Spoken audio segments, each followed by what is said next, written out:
Hello, this is a supplementary video of this Bechstein Model 3 1902. It's 241 centimetres long, and the idea of this video is to get a closer look at the casework.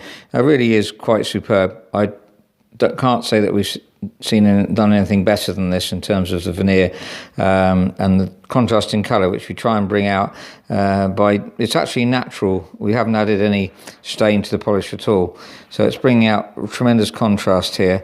Sorry when the video gets slightly out of focus, but just going to go around slowly just to take in what it looks like at the top there. You can see a lot of grain contrast between the black, sort of literally is black, and then through to a kind of golden honey colour. There's the fall, which is spectacular. We've never had one better, may have had one as good as, but French polish, which involves many coats of French polish followed by antique waxing to kind of, so it doesn't shine too much. If it shines too much, then it's too reflective and you can't see the grain properly. Music sounds a bit plainer, as you can see. Still got rosewood veneer, but just a bit of a plainer look to it. This high quality piano stool goes very well with it. It's a plainer looking piano stool, but it's darker, just like the pedals are darker, so it kind of matches pretty well, I would say. And there's a nice colour burgundy leather top there. And now going around this side, again you can see the grain. There's a nice black liner down the side, natural grain on it there. This is going back up here, we can see the grain on the folded back part of the lid. Let's fold it down to see what it looks like closed. Now there's the bit you didn't see before, the underside there, but equally superb. Just amazing veneer on this piano, really. Not only is it an exceptional piano, I've tried it again today and can confirm that the piano is very, very even toned and exceptional and very stable. It had a new rest plank, so the tuning will also be extremely stable. This is going round to the back now, perhaps slightly plainer at the back, but not plain by any means. The legs, they never are real rosewood. You have to fake them in, but very, very nice colouring on that. The darker legs originally would have been quite a bit darker. We lightened them up a bit so that it matches in better with the piano.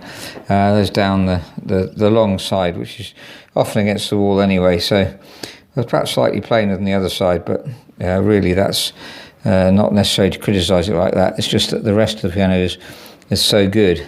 I mentioned the pedals are very low on Bechsteins.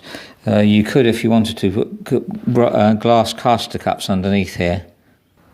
Now this finish here, it's slightly open grained here, but not much, but this finish is very, very smooth. So you need to get a smooth finish to get the really good polish surface on it, but very smooth, very nice altogether. I don't think one can fault that particularly. So smooth all the way around. Really good feel and really wonderful colouring. Is the rail in front of the keys, which again is a wonderful contrasting rosewood and kind of dark and then honey colour to it. The keys themselves are very immaculate. Really can't find anything. There's very, very slight. There has been a very slight chip there, but very slight indeed. Otherwise looks pretty perfect to me. The fronts aren't ivory, the cellulose. The tops are ivory, and the join, as you can see, none of them have come off before.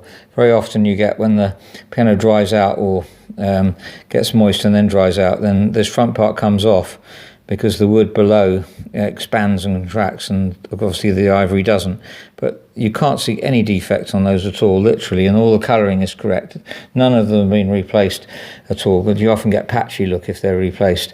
That can be done quite well when you've got plenty of stock of ivories, but it's difficult to really get exactly right. As we're making this video, you might as well see the underside here. You can see the pedal it's there. As I say, slightly darker, so it matches the piano stool. Let's go back to the piano stool and see what I mean. There's the piano stool, or piano bench as they say in the USA. You can see the piano stool there. It's probably beech stained because they very often are, but I think the general match with the piano is quite good. It's perhaps slightly reddy, but that matches the top. I would say that goes well because it's very hard to find antique piano stools, especially adjustable ones. That might be well worth thinking about with the piano. So I'm going to go through the tone of the notes individually. give you some idea how even they are. This is a break point. You can hardly tell the difference. And just a nice fruity even tone. I'll go a bit faster. Perhaps a hint there of a difference of tone from one side to the other, but Bechsteins invariably have that, but that's about the only thing you could fault it. I wouldn't say that was significant. And good bright tone right through to the top. The top hammer sounds good as well. There's a replaced rest plank there. Tuning pins are very tight, extremely good. Won't have a problem with heating. Though of course you want to keep the humidity kind of standard, otherwise it will fluctuate, the tuning will fluctuate. You can see dust under there, that's because we've been tuning the piano. You can see marks of where the wedge was. We'll get rid of that dust before the piano goes out.